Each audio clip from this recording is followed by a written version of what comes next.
Carlos Torres Caro, bienvenido. Gracias por estar acá. Gracias, José, por estar en tu programa. Efectivamente, aquí en principio lo que ha planteado el ministro está fuera del contexto de la ley. Es decir, no es factible que se pueda establecer un arresto domiciliario para personas vinculadas a procesos en los cuales todavía ni siquiera se sabe exactamente todo lo que se debe de saber. Y no por eso, porque como tú mismo has señalado, existe una intencionalidad, unas ganas de todo el mundo de que vayan presos. Usted conversa en la calle y todo el mundo dice que todos deben estar presos. Sí, claro, la gente quiere eso. Pero la razón no es precisamente esa, sino es porque la ley lo impide. Para que una persona pueda tener detención domiciliaria, de acuerdo al artículo 290 del Código Procesal Penal, se requiere ciertos requisitos en la ley, como tener más de 65 años, como por ejemplo ser una madre gestante o ser una persona que está en una incapacidad física que le impida desplazarse o una enfermedad terminal, de manera incurable, de manera que ninguna de esas condiciones encajan en, por ejemplo, por decir un político cualquiera, ¿no? Yo no creo que ninguno encaje. Quizás lo de mayor de 65, ahí sí hay algunos, 65 años, hay algunos, ¿no? Pero en realidad lo que el ministro está haciendo es quizás expresando la voluntad de la población, ¿no? Porque la población quiere eso. Pero ¿hay suficientes policías para poder resguardar las casas, suponiendo que esto sea una realidad? ¿Hay suficientes policías para que podamos resguardar las casas de las personas? No, no hay, ¿no? No lo hay, pues. Es una medida populista, una medida bien intencionada, quiero pensar, la del ministro, y que debe dar motivo a una reacción de parte de la Fiscalía para de inmediato ponerse las pilas y no necesariamente pedir detención o arresto domiciliario, sino detención e impedimento de salidas. Que es lo más que es lo que tiene ahora, que hacer. Con todo y esa se nos van, doctora. Mira y Nostroza. Por eso el tema de la prisión preventiva es un tema del peligro procesal, porque las otras dos condiciones están claramente en todos, es decir, pena superior a 4 años y identificación del autor con los elementos de convicción con el delito. Esas dos cosas están siempre. El tema en sí en discusión de por qué no los enviamos a la cárcel es el peligro procesal. Es decir, fuga, o sea, tenemos la idea de que hay un peligro de fuga o va a obstaculizar la acción de la justicia. Y la verdad es que también todos, o por lo menos la mayoría, han estado en esas situaciones. De manera que yo creo que debemos continuar en lucha por contra la corrupción y establecer ese reclamo que está siendo dado por el ministro Carlos Morán, que los fiscales lo retomen y comiencen a pedir las detenciones preventivas que correspondan. Cuando hay situaciones que hay que pedirla y que el Tribunal Constitucional, por favor, no se meta. El Tribunal Constitucional no está para meterse en situaciones regulares como lo hizo en el caso terrible porque provocó una lesión al sistema de lucha anticorrupción, el caso Ollanta Nadine, ¿no? Sí, el caso Ollanta Nadine. Ollanta Nadine termina en libertad sin cumplir la fecha que había puesto el juez en tema de prevención preventiva, porque el Tribunal Constitucional dice hasta aquí nomás. Hasta aquí nomás, y por argumentos que en realidad, o sea, todo el Poder Judicial, desde la primera instancia hasta la Corte Suprema, estableció que deberían estar, pero el Tribunal Constitucional, en una resolución que realmente, en mi opinión, lesiona la lucha anticorrupción, provocó este desfase. Entonces, por eso es que ahora los jueces no aplican las medidas cautelares que deberían aplicar, y por eso se nos va y nos troza, y por eso se nos quiso ir otro señor a través de una representación diplomática. Sí, claro, García se intentó ir a Uruguay, ¿no? Se metió en la casa del embajador de Uruguay. Y lo intentó hacer antes con Colombia, pero tampoco le ligó. También. Y Costa Rica también tampoco le ligó. En ninguno de los tres le ligó al señor García. Ahora, el tema de García es bien complicado también, ¿no? Y el tema de Lourdes Flores también es súper complicado. Es muy complicado, porque ella yo creo que debió en su momento lo que se llama curarse en salud. Debió salir a decir, mira, esto porque ella conoció esto desde 2017. Claro, o sea, yo creo que ha sido mal aconsejada. Eso del silencio estratégico cuando estamos en plenas investigaciones del caso Lavallato y su caso es similar al de muchos, funciona pues. En este caso, yo creo que no es tan así como ha dicho el Tucán, de decir que hay más una responsabilidad administrativa. No, mira, aquí yo te quiero decir, José, algo que yo escucho a muchos abogados, no voy a nombrar nombres, pero que de alguna manera están involucrados en casos con estos señores, que es recibir dinero en oscuras, bajo cuatro paredes, no es delito. No es delito. No es delito. Pero ¿de dónde pueden sacar una cosa así? Si tú recibes dinero en condiciones de oscuridad, no lo declaras, no dices nada, no lo ingresas y lo utilizas para otros fines, ¿cómo no va a ser delito? Eso es delito en cualquier parte y se llama lavado de activos, evasión tributaria. Es que ellos dicen, es aporte al partido, es aporte a la campaña. Claro. Como es aporte, no hay delito por ser aporte a la campaña. Entonces utilicemos la regla del sentido común. La regla del sentido común nos dice, los aportes a campaña se hacen a oscuras a un candidato o se hacen a través de un sistema público donde yo declaro, yo vendo tarjetas. O sea, lo que quiere hacer, por ejemplo, la señora Lourdes Flores es decir, ese aporte de Odebrecht fue público porque compraron tarjetas, dice, ¿no? Sí, claro, para un chifa. Para un chifa. O sea, la misma historia de los cócteles, ¿no? Entonces, no es así. O sea, hay responsabilidades, y yo lo lamento por Lourdes Flores, que ha venido en un descalabro terrible desde hace ya varios quinquenios, pero lamento, pero ella creo que no ha sido lo suficientemente bien asesorada en su momento para no haber hablado y haber puesto las cartas encima de la mesa. Eso es con relación al 2006, donde se habla, supuestamente Odebrecht le habría dado a Canepa y Canepa habría comprado como 10 mesas para un almuerzo, para una cena en un chifa limeño muy conocido. Pero en el 2010, esa versión de que sí, yo hablé con Barata, yo hablé con Serra, pero nunca hablamos de plata, y luego vino vino Horacio Canepa, le dieron $200.000, él dijo que le habían dado, él dijo, bueno, yo me encargo pues de ver, ¿no? Yo mismo soy con el tema de las encuestas, yo veo de dónde gasto, y nadie le dijo, a ver, ¿cuánto te cuesta la encuesta? ¿Quién te dio? ¿Cómo la pagas? ¿Salió de tu cuenta, de la de tu mamá, del vecino? Nadie pidió ninguna, con $200.000, no me parece muy razonable, ¿no? Lo que queda claro es que el señor Barata estaba aquí en el Perú como representante de la mafia de Odebrecht. Y todo aquel que tenía contacto con el señor Barata era para ser de alguna manera aceitado, para llamarlo así en términos que nos entiende todo el mundo. Porque todo ha demostrado que todo lo que Barata hacía y deshacía en el Perú era para asegurar precisamente que las licitaciones o que los acuerdos bajo la mesa se lleven bien.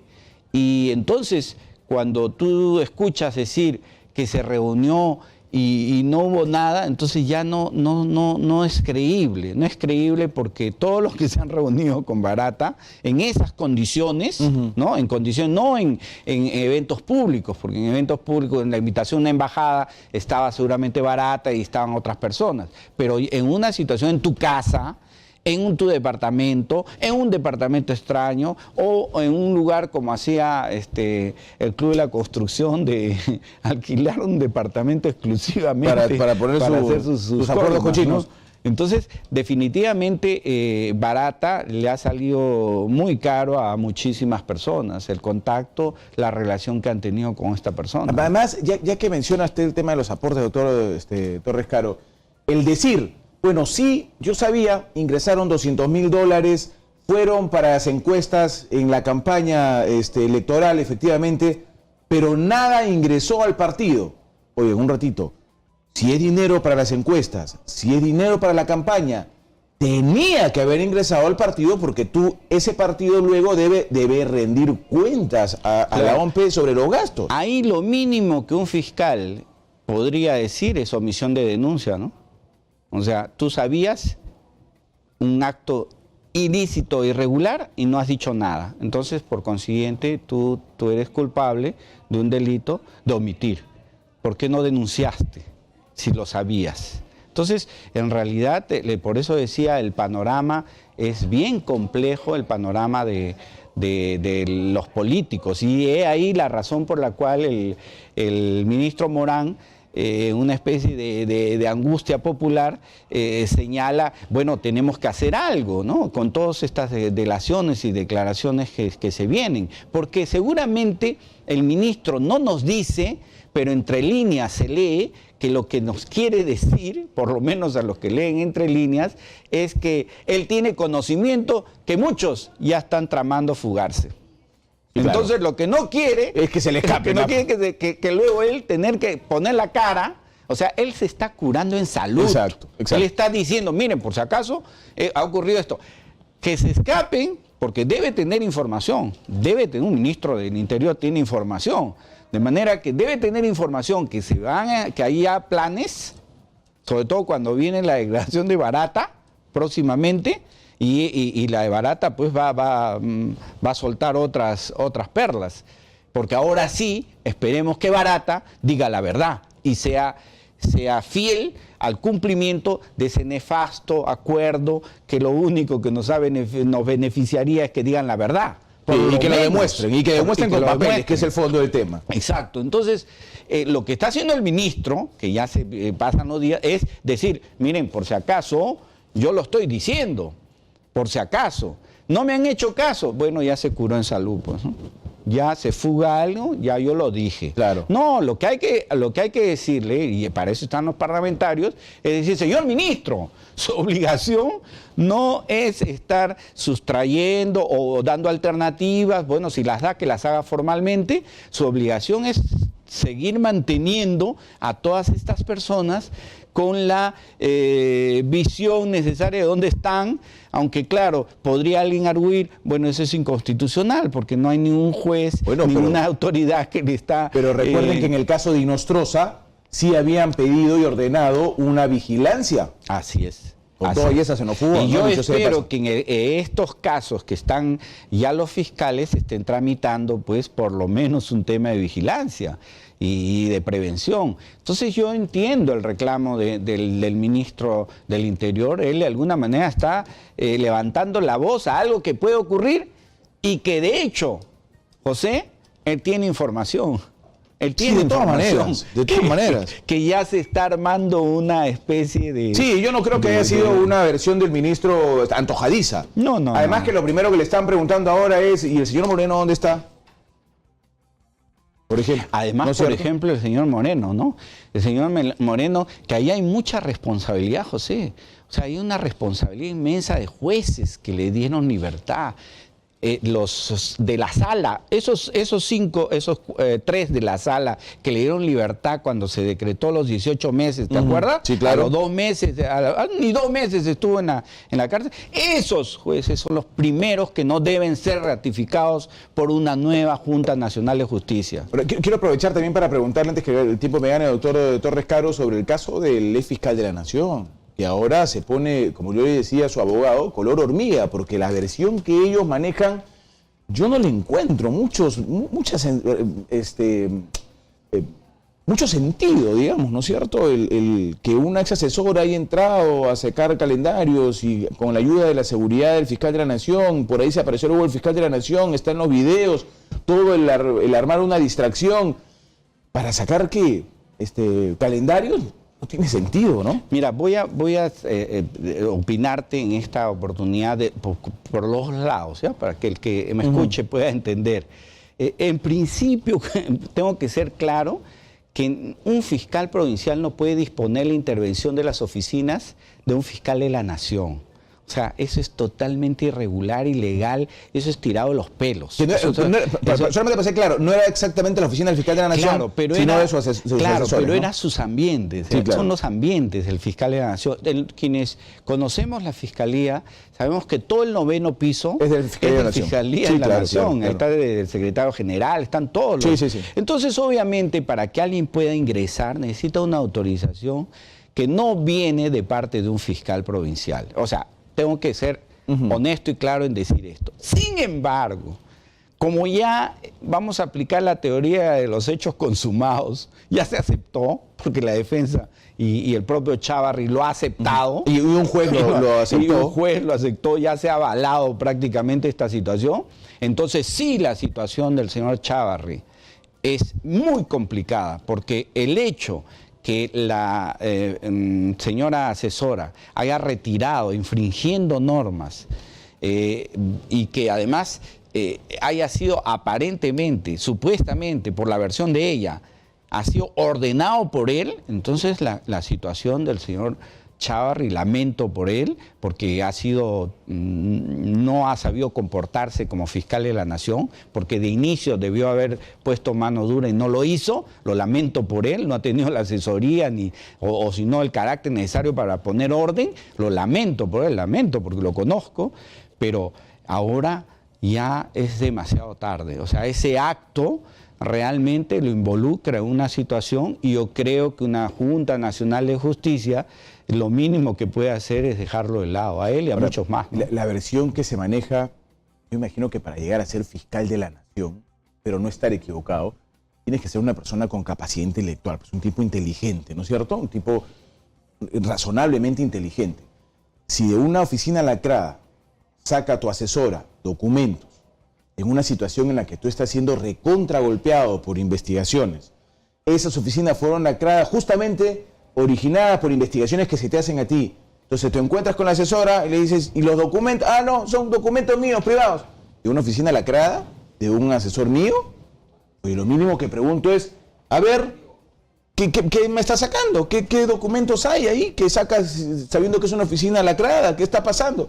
No, según la teoría, como él es recontra confiado, dijo, ya, entonces son tus papeles, ¿no? Ya, ok, anda nomás.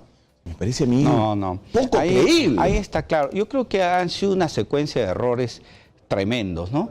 En primer lugar, el haber aceptado él la intervención. O sea, él es fiscal de la nación. O sea, él tiene todas las fuerzas de seguridad y todo como para impedir algo, en mi opinión, irregular. Pese a que había una orden judicial. Pese a que había una orden judicial, esa orden judicial, él debía de alguna manera resistirse y pedir pues una garantía a un juez de garantía para impedir un acto que en opinión en ese momento era irregular. ¿Por qué impides el ingreso a una oficina si no tienes nada que esconder? Porque tiene que tener formalidades, o sea, el derecho es formal. Entonces, al no haberlo hecho, lo ha aceptado. Al haberlo aceptado, ¿qué es lo que ha ocurrido, José? Al haberlo aceptado. Teoría de los hechos cumplidos, él ya aceptó la situación, ya se validó el tema. Después no puedo venir a decir... oye, ya es muy tarde, para decir, ¿sabes qué? No, él no debió haber hecho, él se necesitaba ciertos requisitos, ya es demasiado tarde. Lo que ha hecho ahora es una infracción, si es que lo ha hecho, en el supuesto que sea verdad lo que dice la señora asesora, lo que ha hecho obviamente es un delito de obstrucción a la justicia. Sí, entonces, eso es un tema que ya... Creer en la otra versión tarde. me parece a mí bastante infantil, pero bueno, la defensa del doctor Pedro Gonzalo Chávarri tiene que defenderlo. Pues no, el doctor Rodríguez tiene que defender esa teoría. El congresista Roberto Vieira se une unos minutos al panel. ¿Cómo está, congresista? Bienvenido. ¿Cómo está? Muy buenas. Gracias por estar aquí. Gracias por la oportunidad. ¿Cómo está usted? Quería aprovechar para meterlo en el diálogo del ex fiscal de la Nación, tantas veces investigado, golpeado y por algunos parlamentarios defendido también. Y hoy sale la ex asesora y dice, no, un ratito, yo entré porque tenía la orden del fiscal de la Nación. ¿Qué es más creíble, congresista? Mire, si tiene la orden, tiene que mostrar la orden. Pero Pero de que son aquí verbales. es un tema verbal y ella tiene que asumir su responsabilidad y le tiene que caer todo el peso de la ley porque ha obstruido la justicia. Como bien dice acá el señor... Claro, no, yo entiendo que ella tiene una responsabilidad que asumir, me queda clarísimo. Claro. Pero eso no exime de responsabilidad si es que hubiese existido realmente una orden directa de su jefe, que era el fiscal de la Nación. Tendría que demostrarlo, ¿no? Yo creo que el tema Chávarri es un tema que está desviando ya el tema de la gran corrupción que hay en este país.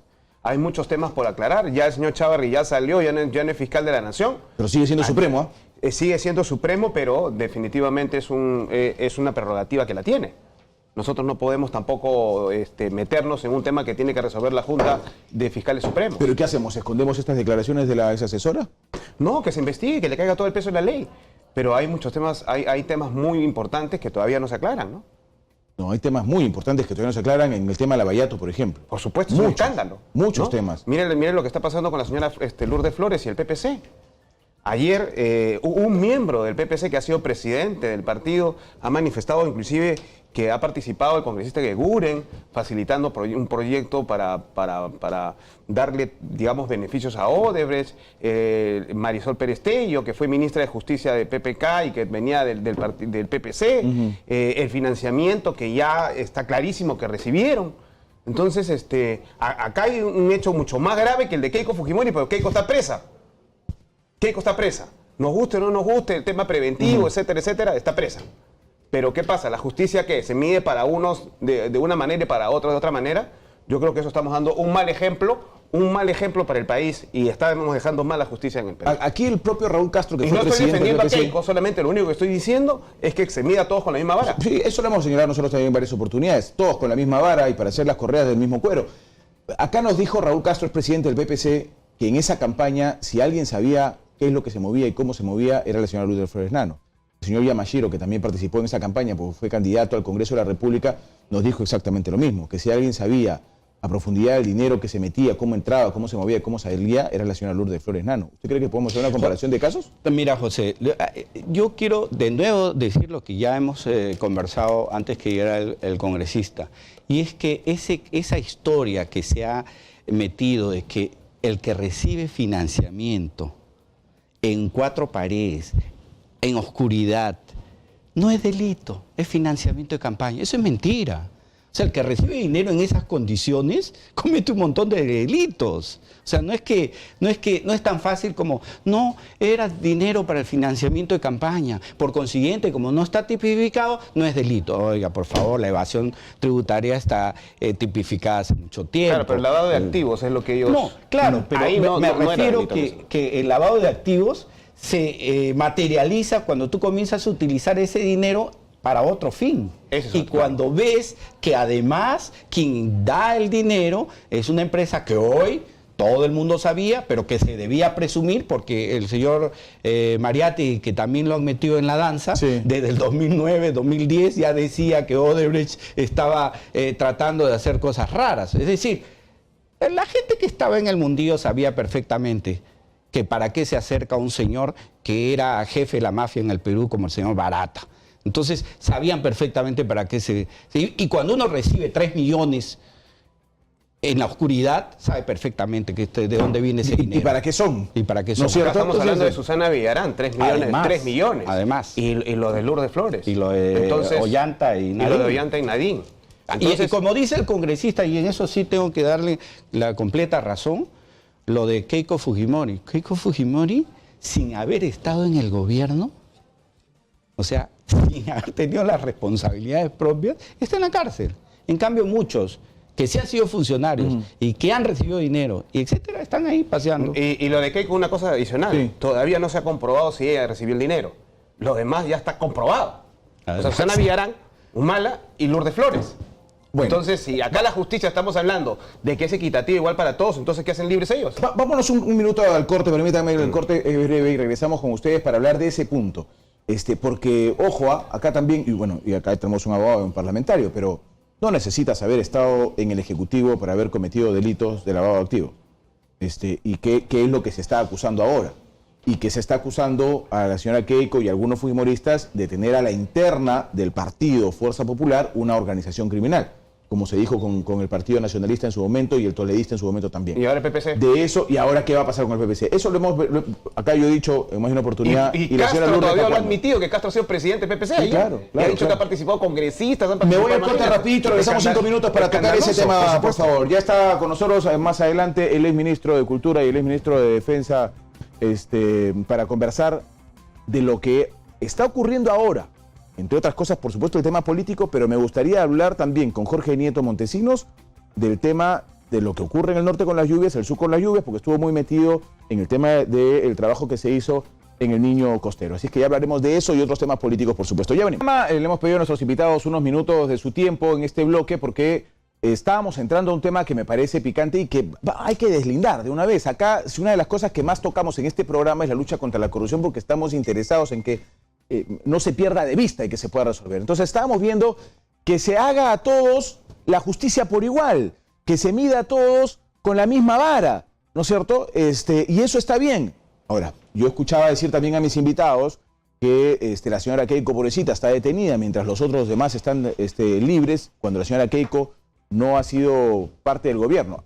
Dicho sea de paso, ha sido congresista de la República, ¿no? Pero yo decía, si se está acusando de lavado de activos y de una organización criminal dentro de un partido político, no necesitas haber sido gobierno para ser acusado, ¿no? No, no necesitas, pero las condiciones en las cuales definitivamente ha sido ella encausada, llevada hasta la prisión, fácilmente pueden ser las mismas por el nivel de las acusaciones. Esa es otra cosa. A los otros que están apareciendo. Sin duda. La señora ¿no? Lourdes Flores tampoco fue gobierno, por ejemplo. Mira, yo lamento por lo de Lourdes Flores, como te digo, porque es una política que ha tenido en su momento una participación influyente, importante en el país, pero ha venido de descalabro en descalabro, al punto de que hoy en día yo no entiendo cómo ella no ha tenido la prudencia de salir a decir todo esto antes, no después. O sea, se ha guardado una información que definitivamente le va a costar no barato, sino caro, ¿no? Sí. Esa información, y va a tener que defenderse, ¿no? Esperemos pues que lo que diga tenga sustento, sentido común y todo lo demás al momento de su defensa. El congresista Vieira hablaba del tema del dinero que sí se reconoce en varios, y no necesariamente en Fuerza Popular. Recuerde, congresista, que en Fuerza Popular se reconoce el tema del pitufeo por el propio Yoshiyama Sobrino. O sea, si hubo un dinero que fue pitufiado ahí, un dinero fuerte que fue pitufiado, que llegó a manos de Yoshiyama. Pero puede usted denominarlo como un dinero, digamos, ilegal, una falla administrativa, etcétera, etcétera, otro tipo de penalidad, pero lavado de activos es otra cosa. Pero todos están bajo la misma. Por eso porque digo, todos podrían decir lo mismo. Pero es que a eso nos han llevado, pues por los odios, nos han llevado pues a este tema. No, pero más que los odios es a todos medir igual. Porque, escúcheme, en el 2011, 2010, 2009, etcétera, etcétera, todos podían tener algunas dudas con Odebrecht, pero nadie podía negar de que era la constructora más poderosa de América Latina, con la de mayor prestigio. 100 veces más de lo que tiene el Banco de Crédito acá en el Perú. Está bien, entonces, pues, a lo que estamos hablando que el escándalo ha estallado a raíz de la justicia norteamericra y suiza, hay un tema que nos no hemos quitó la hablado, venda creo que en varias a todos, oportunidades. a los brasileros y a todos los países que hemos Acá afectado. hay un tema que hemos hablado en varias oportunidades. Con esta parte termino siempre agradeciendo su presencia. Si alguien en una campaña electoral viene pues, del Banco del Vaticano y me entrega una maleta cargada de efectivo y no tengo ni recibo, ni declaración jurada, ni factura, no tengo nada, no lo bancariza, no tengo nada, me entrega... Oye, dudo pues de alguna manera, Por supuesto. Oiga, permíteme no son que- varios millones en efectivo, ¿por qué Permíteme me crees así? permíteme ¿De que te dónde? añadir esto nada más. Precisamente lo que la ley exige es que tú, en una sana apreciación de las cosas, tú puedas tener un elemento de duda de la situación. ¿Y cómo no vas a tener una duda cuando estás entre cuatro paredes recibiendo dinero oculto, de que hay algo extraño? Más aún cuando se sabe, y esto todos y personas especializadas en estos temas lo han dicho, eso del 5% para las obras ha existido desde tiempo inmemorial. No es de ahora. Lo que tenía Porque que hacer es probar. Odebrecht es solamente un solo escándalo, pero hay Claro. escándalos en la pesca, en todos tipos, en el tema de la medicina, agricultura, olvídate, es un saqueo. En su momento el mismo Es un Odebrecht saqueo descaradamente del con país. caradura dijo, Es un nosotros saqueo. somos un pedacito nomás y están queriendo ocultar un montón. Ah, no, por supuesto que sí. Lo que pasa es que no le damos el tiempo pues que merece, ¿no? Bueno, pero se seguiremos, puede acá tapar seguiremos. tanta, Acá todavía tanta tenemos podredumbre tiempo en este país. no nos agotamos. Quiero culminar, Sí. que me regales unos segundos. Vuelvo a recalcar, todo el mundo dice que hay fenómeno de niño. No hay fenómeno de niño, no hay. Lo que hay son simplemente trasvases de las fuertes lluvias que se están ocasionando en el oriente. Pero está bien que no el presidente se vaya. No, a ver pésimo, eso. pues, pésimo. Tú te vas si tienes un país bien organizado, si tienes una Sí, claro. respuesta como Hay país. prioridades aquí. Pero hay prioridades. Lejos. Debió irse un día, no 3 días. Pues. Yo Eso creo sí que no está debe mal. irse ni un día, porque la prioridad está En ahorita el- aquí en las en- caídas, los huaycos, en- 50 muertos. Hay De aquí. acuerdo, pero, ok, totalmente de acuerdo contigo, pero ya si era un compromiso ineludible, al menos un día, pues. No, no tres. mano, manda al señor Popolicio, que es el canciller. Ah, exacto. Muchas gracias. Esa es la manera. Por supuesto. Muchas gracias a ambos. Gracias Muy por haber amable, muchas estado gracias. con nosotros.